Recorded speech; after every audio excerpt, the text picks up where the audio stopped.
Good morning, everyone, and thank you for joining us today. We'll be beginning the webinar for the day shortly.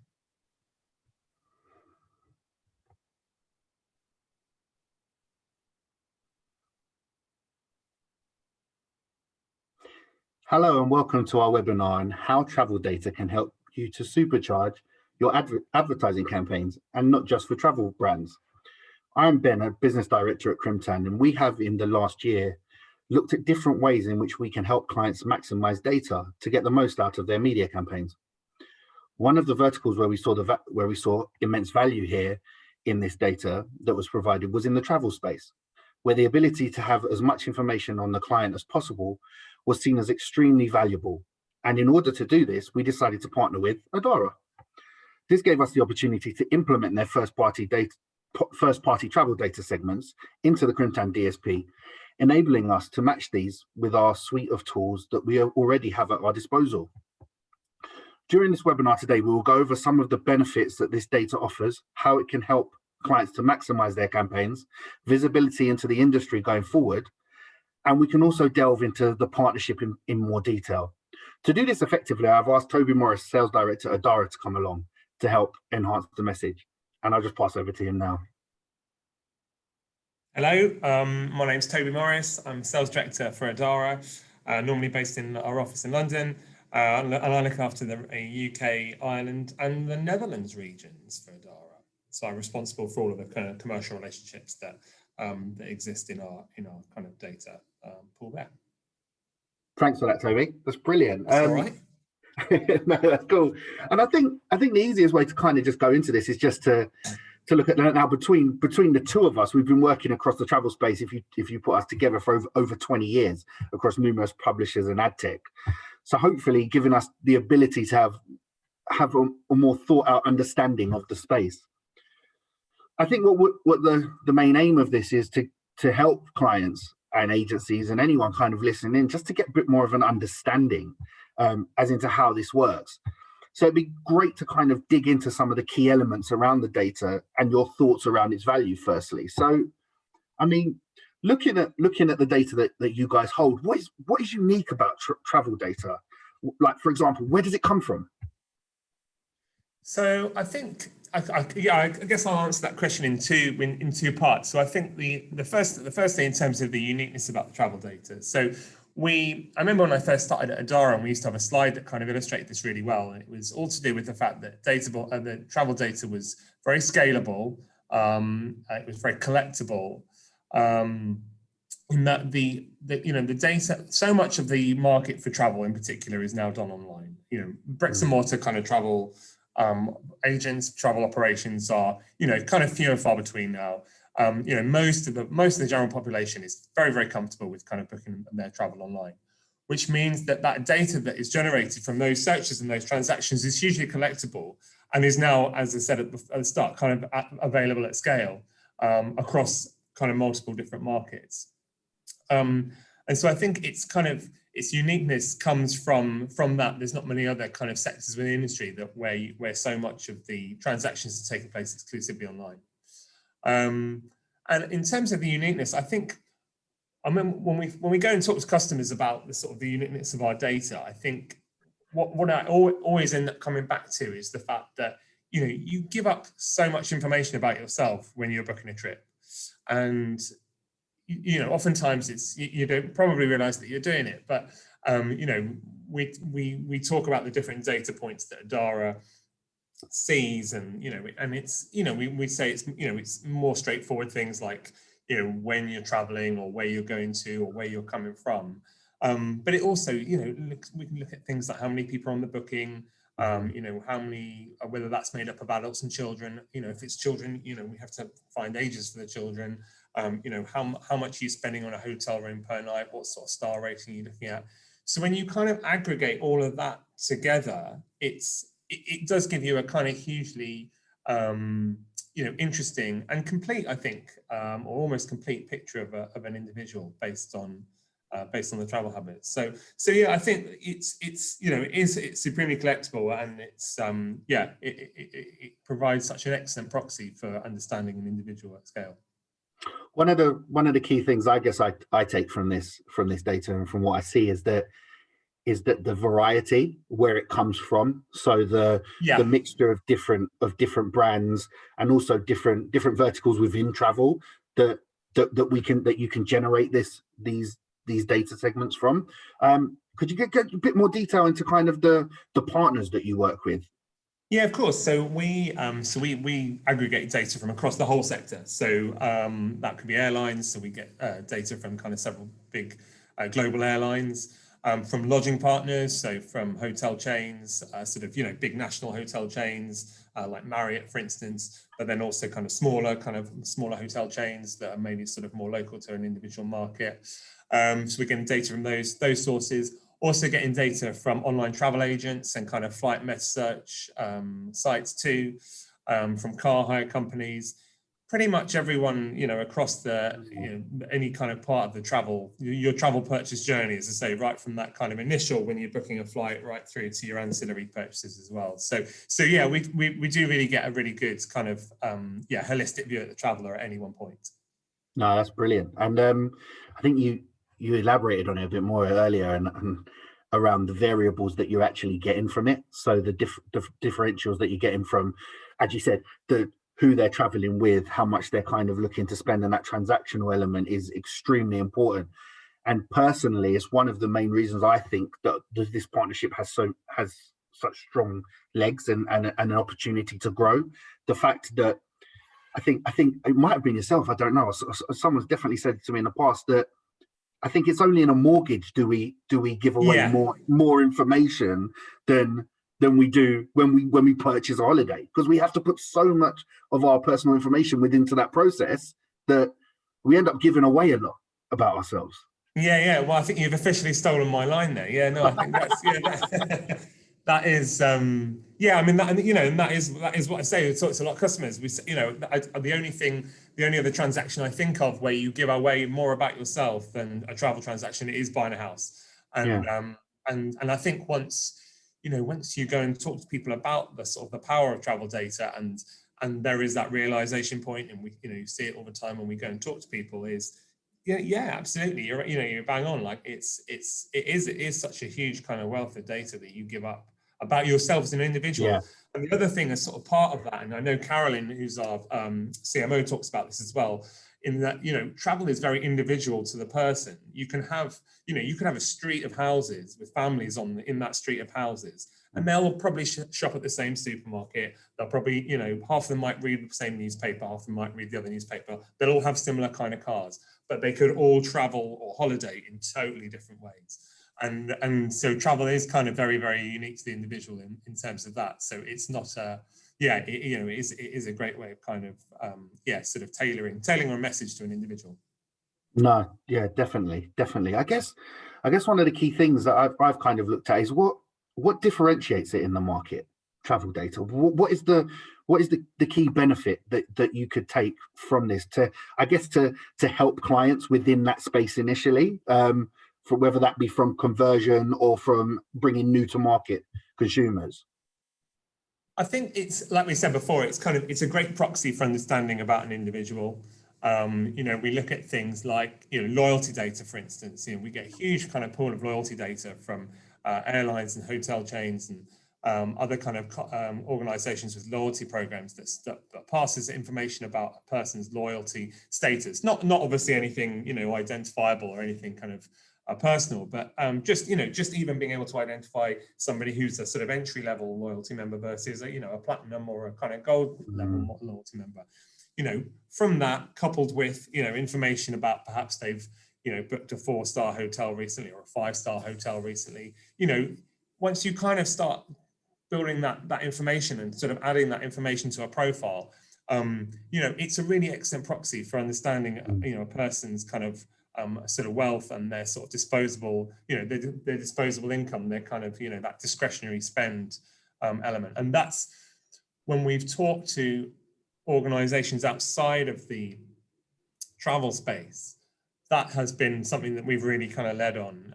So you mentioned before about luxury and financial services and other kind of retail. That's something that we've really led on, is that kind of ability to understand a customer based on those pieces of information, which can then help them to reach those customers themselves. No, and I'm going to come on to that in a minute, actually, because I think that's the next step. But there was something you just said there, which I really want to jump on, and that's the retention element. I think that loyalty data in a time where the time that we're living in now, where retention is going to be extremely important, and the fact of understanding the key triggers that underline and give us the opportunity to make sure we're delivering that right message to that individual. I think that's where the data is going to thrive this year, especially. How can we retarget effectively? Because I think in our market often we use so many different people to do different things, and I'll again go into that a bit later as well. But if you can look at ways where you can sync all elements from the new consumer coming to market, and then the convert, which we know is extremely important. Without that, especially in the travel space, we know that the markup on bums on seats, the markup on rooms isn't massive. So you have to have the continuous turnover, but then keeping them with the loyalty, with the upgrade, with a discount. What is that light switch on each individual that makes them want to be part of that brand and stay there, I guess. Oh, no, definitely. It's a great, loyalty is a great propensity modeler. Like, it's a really good, again, a really kind of a good identifier for understanding whether somebody is more likely to make a purchase or not, or, and when we're bringing that back to kind of like a digital marketing or performance marketing perspective, increase bid on a particular user, is this person worth bidding slightly more on an ad exchange or on an AdWords account? So yeah, it is, you're right. No, it's really important. Now, you made a really good point just before, and I said I was going to come back to it, so I'm going to jump on it now. And that's what I think one of the biggest preconceptions within the travel space is that travel data is only relevant for travel clients. And it's something that I was challenged with throughout my whole time at numerous different companies that I've worked at where we've had a travel product. And it's just not the case. And I think ADARA outlined this clearer than anywhere else that I've been or worked with, especially as the variables that ADARA have, as we discussed previously, give us so much insight into the consumer's behavior. I think it was once said that, as I said about the mortgages, and it's taken, you really elaborated on that and gave us the opportunity to understand that in more detail. And I think going forward, it's that, how do we change the market mindset? Because, I mean, we were going to see clients, and I mean, if I asked you what was the breakdown between client and I guess endemic and non-endemic, you'd turn around to me and say I'm probably about 85% endemic and 15% non-endemic, which isn't a great model when we're looking at actually diversifying and growing. But I agree with you. I think that's an industry thing. So how do these variables that we see through all the segmentation benefit the likes of retail, property, FMCG, and luxury, I guess? How do we understand their home environment, their spend potential, and the conversion data? How do we bring that all together? I think in terms of our ADARA data pool, we see on average about 30 different data points per user. So that's 30 different pieces of information that we're kind of extracting about the user. And I said before, like, a lot of that kind of is related to potentially the trip itself. So like the destination and the origin point, people on the booking, that kind of thing. But then there are other indicators like, average daily rate, class of cabin that people are traveling in. We talked about the loyalty, membership before. We're starting to kind of pick up more login data from people who are accessing kind of our data partners platforms across device. So kind of being able to kind of reach them across, a desktop and mobile, potentially connected TV as well. And so I think it is, for a retailer, if I'm a retailer, I'm interested in people who are spending money, who have high levels of discretionary spend and have money to kind of potentially spend on my product. And if I can identify those people, through, sources on my own website, other kind of purchases that they're making across my organization, then that's fine. But what is also interesting is identifying those people outside of, and how they're behaving outside of my kind of ecosystem as a retailer. So if I'm a retailer and I can see, Ben Russell is, a platinum British Airways executive club member, over the last sort of 9 months pre-COVID, he went to 2 different 5-star hotel resorts, one of which was in the Caribbean over Christmas, one of which was in the summer, and he flew his whole family business both ways. You're starting to build up a kind of profile of Ben Russell as potentially, if I'm a retailer selling a product that's relevant to him, somebody that I would like to kind of have as part of my, my customer base. And so, it does come down to those kind of data points that, whilst on the surface, and from your career in travel before Crimtan, and I know from both being at ADARA and other travel organisations before here, once people understand that moment, they understand that travel consumer is not, well, not just a travel consumer, and that they consume other things as well, but also, as part of being a travel consumer is giving up lots of information about themselves. And how it might be relevant to them, working for a brand outside of the travel space or representing a brand outside of the travel space. That moment when they realise that the kind of the sort of the power of the data is, it's a good moment. It's a good moment. So no,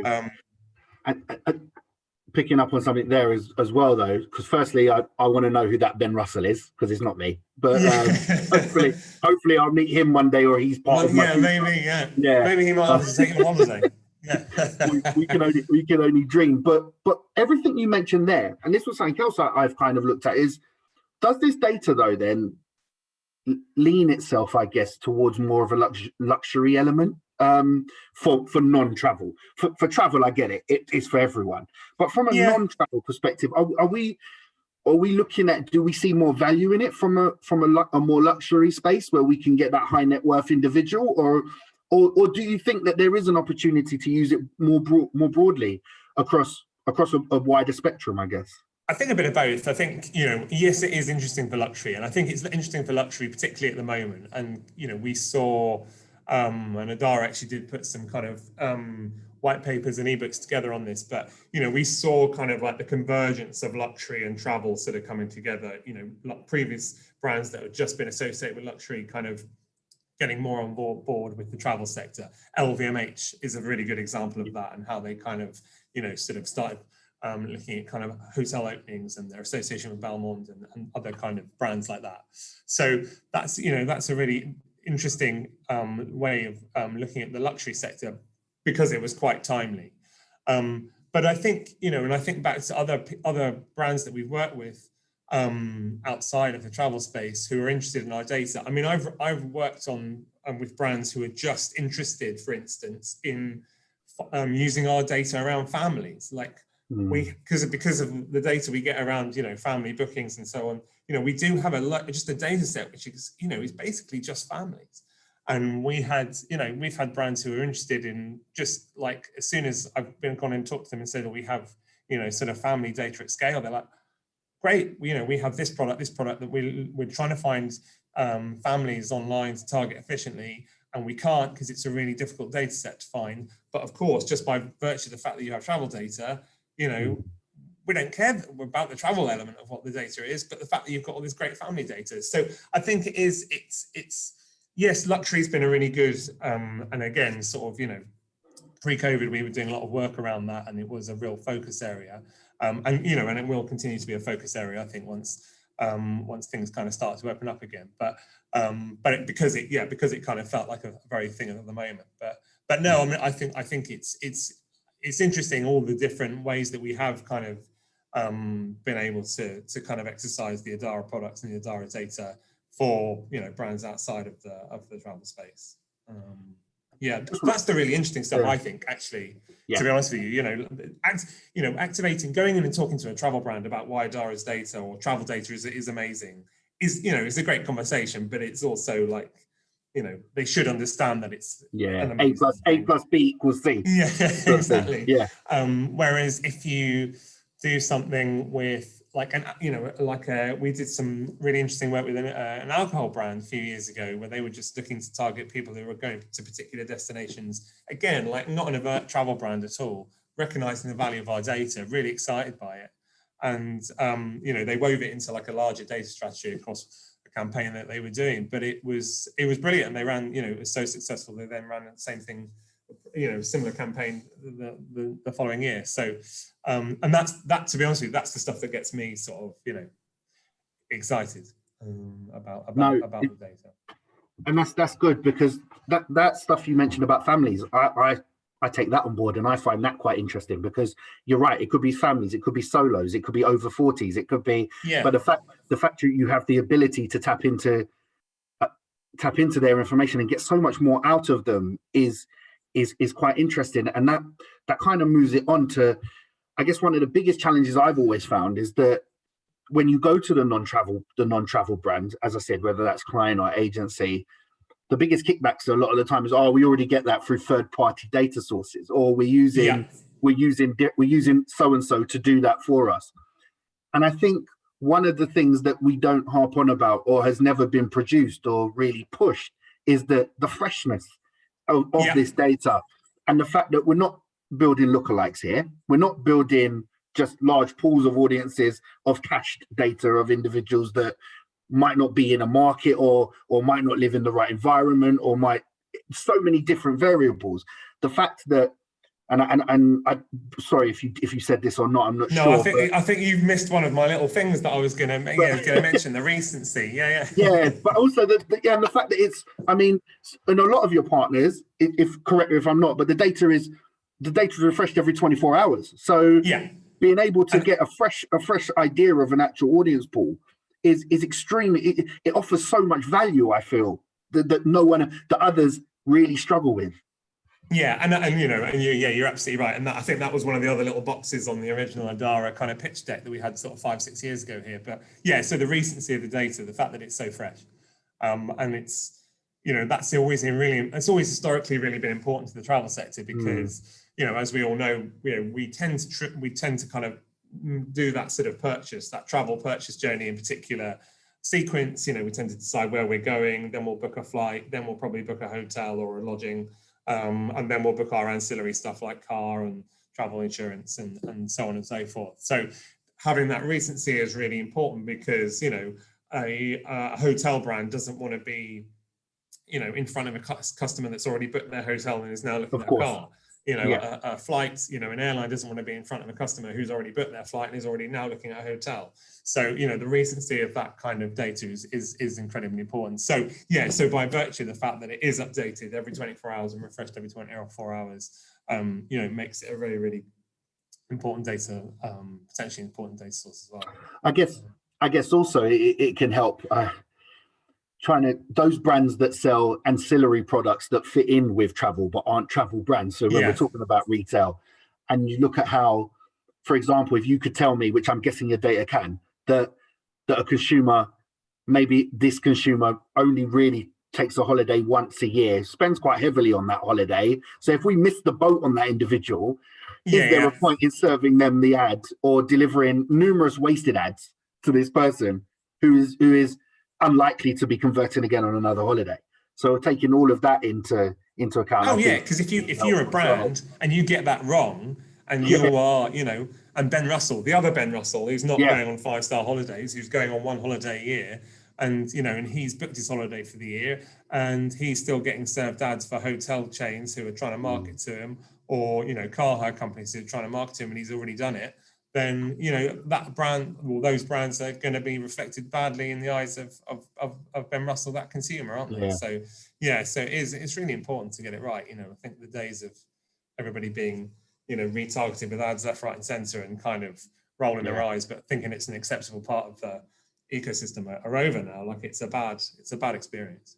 No, totally. And I think we've really covered that quite clearly there from the non-travel perspective, and looking at how the data can help. I guess it's that education of mindset going into people and actually giving them doing this more often, I guess, with those brands, because I feel, as I said, working in the travel space previously, you do get caught in your laurels sometimes. You kind of end up pitching to more travel brands than than actually looking at the broader space. And data is so, as we're talking about how the uniqueness of this, it's got so many different elements to it that you can really use. So I really think that you're right, this is the fun stuff, and this is the big opportunity that I feel within the industry, within the whole travel space, to utilize and just convince those people that are making the decisions that the value that this data brings can have this effect for you.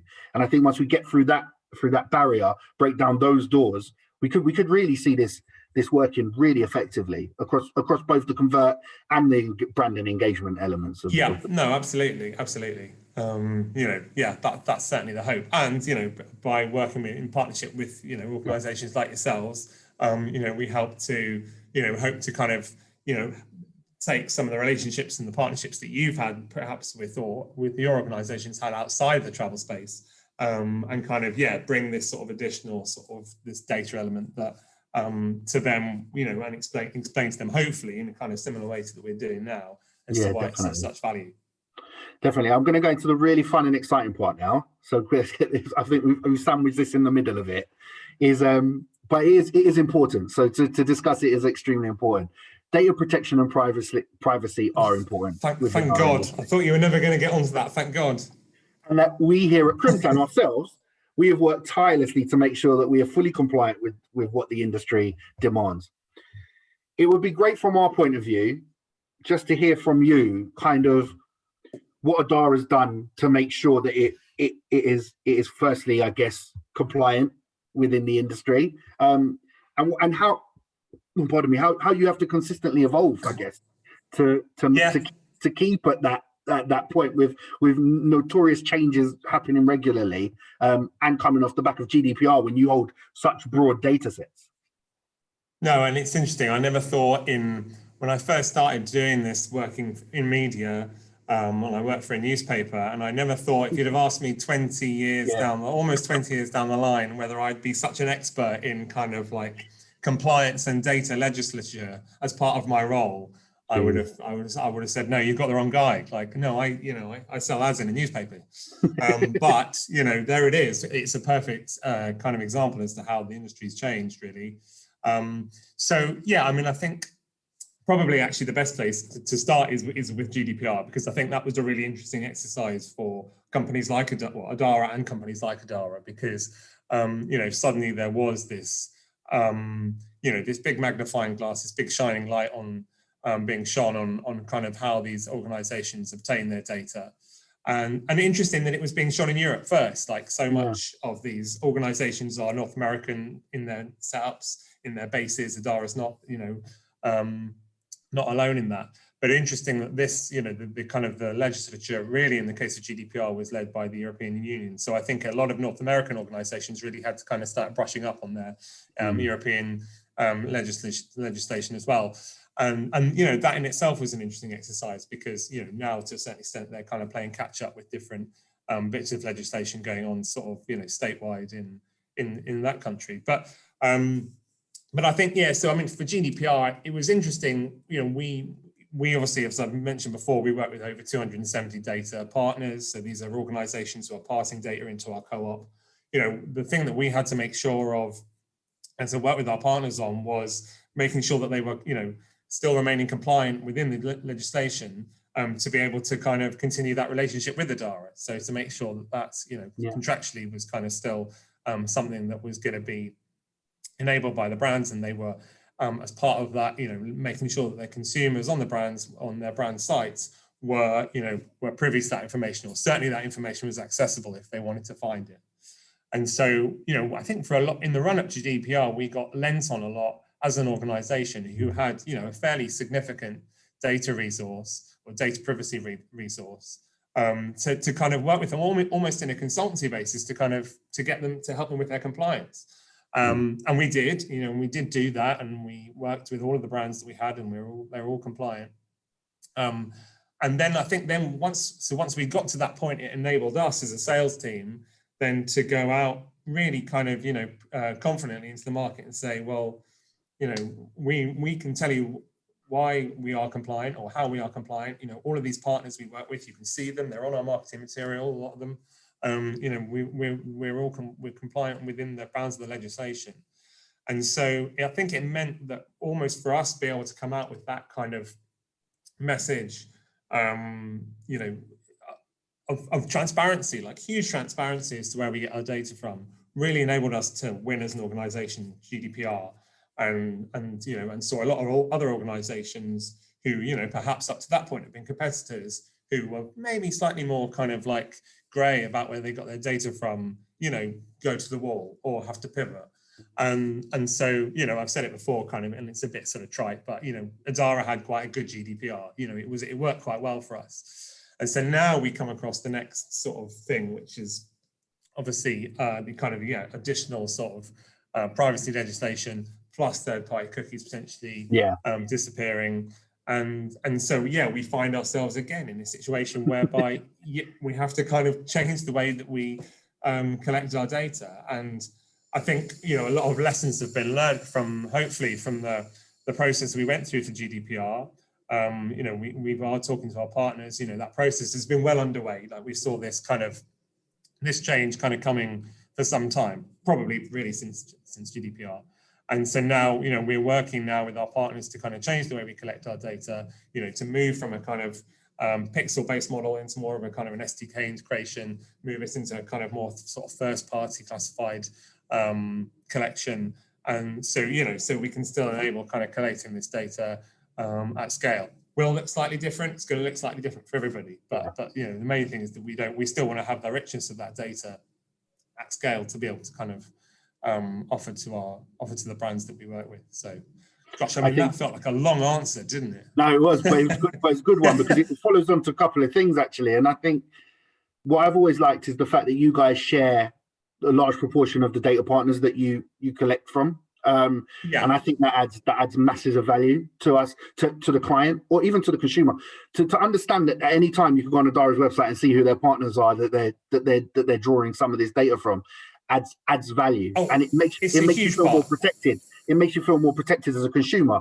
And I think you made a really good point about other third-party sources that kind of fell away from being direct competitors because they couldn't justify who some of those partners were, and had to actually kick away a lot of that data that they were using, and it therefore made their product inferior going forward. And I have to take my hat off. Guys did really well in that environment. And I think as we move forward into this, as we say, post cookie or the cookieless environment, which we're looking at, Crimtan has worked extremely hard in developing its own solution a lot earlier, I think, than the majority of people in market, because a lot of the conversations I have seem that this is, wow, you guys you're already there. And a company like yourselves who are also trying to make sure we've got emails and device IDs as how we draw data from individuals going forward, and non-reliance on the cookie.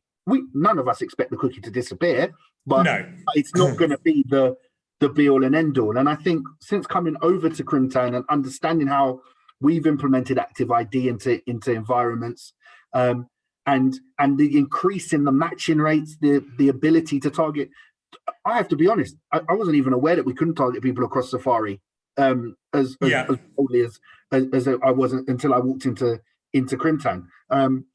And that's what you're losing 60-70% of your mobile audience just because you can't sequentially target them effectively. If you can't hit them there, And when cookies drop off after 30 days, what do? We stop the process again. It's just it's not the best model. And I think we've worked tirelessly to make sure we've got a solution that we can easily implement, just like a pixel and a tag onto your site that doesn't slow down the process and still gives us the capabilities to target effectively. And companies like yourselves and us who are on that same wavelength is I think great for our industry, and will hopefully mean that as a consumer you feel like you're getting a lot more relevancy rather than personalization, which I think can be a bit creepier in the following phase, whereas we just want to make sure that you're delivered the right ads at the right time, basically. Look, this is all, this still going back to the person who started 20 years ago. You know, the messaging is still the same, right? You know, it's the right, you know, right ad to the right person at the right time. You know, none of those fundamentals have changed. You know, yes, the technology behind it has changed and the way that you can do that has changed, but the kind of the goal, the overall objective, excuse me, you know, it's still the same.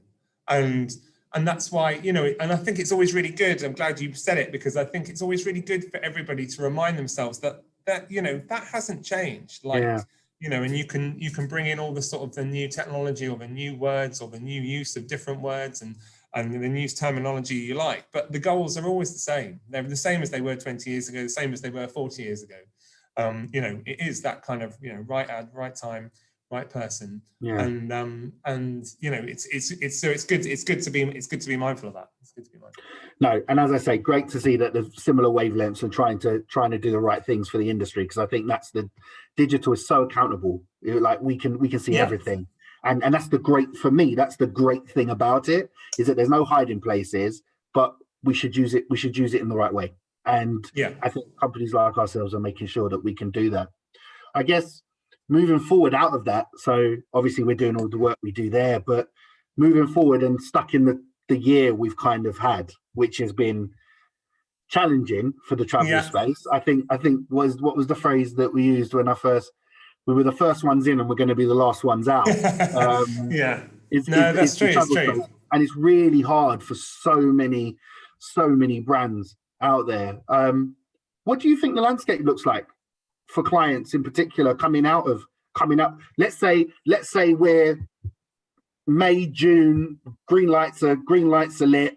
Green lights are lit, yeah. What do you see? How does the data work there, and what are the opportunities?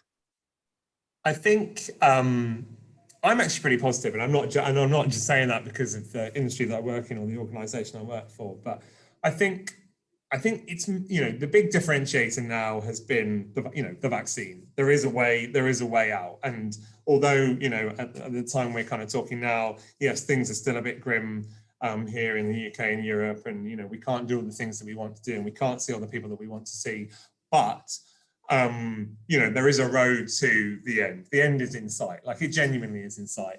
And so I think and that, you know, and I think that's reflective now of a lot of the conversations that we're having, you know, with brands, that we're having with you guys, we're having together with brands who are taking this time now because they understand that the end is coming, but they now have to, you know, work out how to activate the most effectively to capture that huge pent-up demand.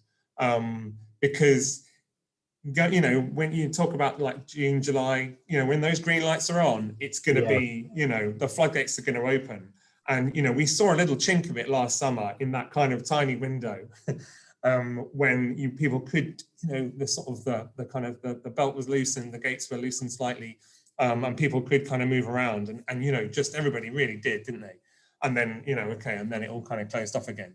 But what that did indicate was just the scale, I think, of the pent-up demand, so that when you do release that and release it properly out into the wild, it's going to be huge. So if you're a brand who is, you know, a wounded travel brand, if you're an airline or a hotel chain who's had a rough, you know, 12, 14 months, and needs to start looking at how to maximize that recovery pretty quickly, then, you know, this is the time, I think, to kind of start, you know, really planning as to what your kind of steps are going to be to the recovery. So I think it is really important. It is really important. And it'll be interesting to see kind of, certainly a lot of the conversations that we're having around now are positive conversations with brands that are kind of, that are looking, that can recognize the way out. But it's good. We've been in a good place to be able to, I think, help the industry. You know, we've done several other kind of webinars whereby we've looked at, you know, trends of particular destinations, particular origin points, how people are behaving across this time, really trying to help the industry kind of guide its way out of what's sort of going on. And so, you know, I think and we'll continue to do that. You know, we've got a lot of free resource out there already, the kind of the traveler trends trackers out there. So, you know, we want to be able to continue to help the kind of the industry recover as much as it possibly can. So, look, you know, I'm positive. No, broadly.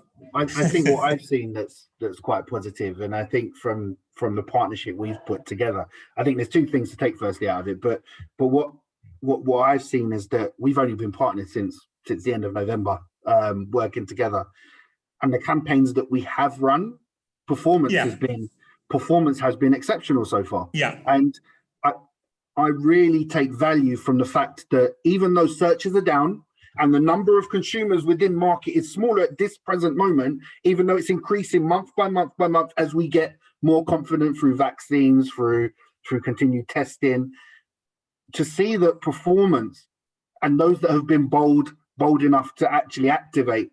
And I understand it's a difficult situation to be in, like whether you make the decision, do we just stick with that, i.e. a lot of the search stuff that we're doing, or do we actually be bold and move into the display space and really push it? But I mean, as the more data that starts to filter through and the more consumers that are gaining confidence, I can only see continued value coming from the market and the growth. I think totally agree with you. I think summer we could see a mass turnaround. It could be carnage. It could be it could be a real boom. Like we just need those international borders to open and those situations to slightly change, or just set out a plan. I think the way the industry works is the minute we hear Boris turn around and tell us there's a plan and the dates with like a breakdown that we will start from this and did this and then this, it will be like a natural turn. I think so. We've seen, like, when there's, as I said before, when there's been these little chinks of light, we've seen the kind of the pent up demand activate. We've just put it together this morning. So our field data science team have been, putting together reports of insights for the region ever since the pandemic started, kind of periodically releasing them out to the industry. And we've just kind of been tweaking the one that we worked on at the start of the year. And one of the things we've looked at actually is so vaccinations per capita and seeing how that kind of affects the sort of search and booking behavior of that country. And we've done that. It's a bit challenging because obviously you've got a number of countries that are not necessarily vaccinating at scale yet. But what we have then sort of started to look at now, right, is for those countries that have done, like the UK, those cohorts, that cohort that are kind of at the forefront of that. So the over 50s, this is what we just looked at, looking at the over 50s and kind of seeing, right, well, what's their search and booking behavior like? Because that's going to be a really good indicator as to what it's going to be like for, 40, as it kind of moves down the age demographic. And what we're seeing is that demographic is, the trend line is really, really consistently high. And so we're kind of really taking that as a, another kind of performance indicator as to what could happen in the summer once, you have, 50% of the population vaccinated potentially. So, I think the elements that you talk about around insights are extremely important as well. And I think we're all in an industry where we're trying to work out how we get our products back into market and working effectively. But I think we all have a duty as well to make sure that we're delivering as much knowledge to the industry. The industry that's given us back so much. It's the time to now give back, I feel, in many ways. And I love the fact that you guys are working so tirelessly, I guess, to make sure that those insights are available for people. And even if it is a smaller pool, the fact that you can see it and actually is tangible, it offers results that you can't find anywhere else, or that you won't be able to, or we're just enhancing a message for you. We're just trying to make your confidence as a client a lot stronger. And I absolutely love that. I think that the value there is so helpful, and long may you guys keep on doing that to help drive that mindset up for the client. Yeah, well, no, I hope so. I think it has been important, and I think we've definitely moved. There was a period we moved in from being kind of yes, we're a sales team, but at the same time, if you can't travel anywhere, it was hard. So being almost kind of repositioning ourselves a little bit in an advisory capacity, providing the industry with insights that it needed, the comfort that it needed to kind of help work out how to kind of steer itself out. So our role as an organization kind of changed. it will have to, once the recovery starts, change back. But but it has, we recognise that we are sitting on a really valuable, important data source here, and it's important that it gets out to the industry effectively. No, brilliant. And it's great to hear that the opportunity will be there, and that once we are allowed to travel again, as I said, the demand will hopefully quickly catch up to the supply and we'll be ready to go again. With the data being so rich and unique with other elements, do you see what could enhance this from your point of view? So the data is great, the data offers so much, and I've got my answers here, but I just kind of want to see what you're going. What tools outside of the data or can be accompanied with the data do you think will massively help? I mean, one that immediately jumps to mind for me is the DCO opportunity. And I know that's something that us at Crimtan work tirelessly on, and we've managed to acquire our own creative agency pretty much, which we brought in-house to help those individuals. And it always seemed like the dynamic element was something that travel was still struggling to get right, and not enough were utilizing what is a natural reduction of wastage tool in itself. Yeah. No, I think that's a really interesting avenue that we can explore. I think you're right. The travel sector hasn't always been brilliant at employing kind of like good creatives, or kind of tailoring creatives with the right audience. And dynamic creative optimization is obviously one tool that can kind of help achieve that. I worked at an OTA before I worked here, and we'd see the same problems kind of coming in with brands kind of looking to try and run the same amount the same type of creative for the same destinations at the same price for weeks on end. And we had capabilities there. We have huge capabilities at ADARA to be able to to kind of deliver a specific audience. So like you've said before, don't then hand us one set of tags to use across your entire campaign. My biggest bugbear within the industry, the one tag solution, the 3 tags across 3 different sizes will run the same message for everyone. It's not very programmatic. No, exactly. This is not what programmatic was invented for. So no, I think like the opportunity to work with Crimtan, because that's historically, we're a data company, we're a technology company. We don't make ads. We never have really made ads. So but we want to be able to be in that position where we can kind of work with partners to be able to activate creative against our audiences effectively. So I think the partnership for me really represents a kind of the opportunity to sort of plug that gap, to kind of plug that sort of supply gap in in working with clients and agencies to be able to do that. Because whereas before we weren't really in a position to be able to do that. We could recommend people to do it, with us or on behalf of us. But to have that kind of like strong federation to be able to do that is going to make a huge difference. So then this will lead the charge now against the 3 tags for one entire channel campaign. We're about to stamp it out. I totally agree. I just feel like travel is such a creative industry, and imagery is so important, and how we actually deliver that. And I think now we can also take that, and I think one thing that the ADARA data aligns with the Crimtan creative element is that we can now take that data to actually target individuals rather than just a simple destination price led from creative.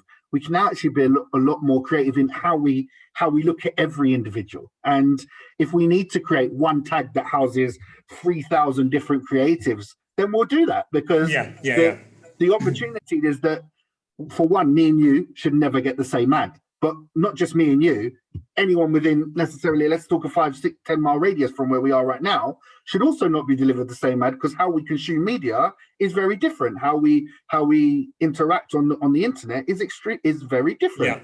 So it's one of the things that I think there's a great opportunity with the data and the creative that we both, along with the other levers that we can draw to. But I think from a just purely travel perspective, the chance to actually affect an individual's decision making from top to bottom is something that I really look at the value, and that kind of moves onto that life cycle element, and that Crimtan's worked extremely hard, I guess, to to be able to influence the new, convert and grow. As we mentioned, that whole kind of path to purchase, which I think fits extremely well in the travel space, because it's identical if you think about it. Yeah. But now, it's very sequential. It's a very sequential purchase. But now it's how do we actually affect it so differently at different phases without having to use numerous different points? I.e., for example, at one point a client could be using a different DSP partner, different data partner, and then a different creative agency to build this. And you take all that together and you're probably losing about 30% in efficiency at any given point to map this together for them. And if you're in 2021, where I believe, and I hope majority will agree, simplicity and efficiency will be an important values to push forward, but that shouldn't come at the detriment of the quality of what comes on the output.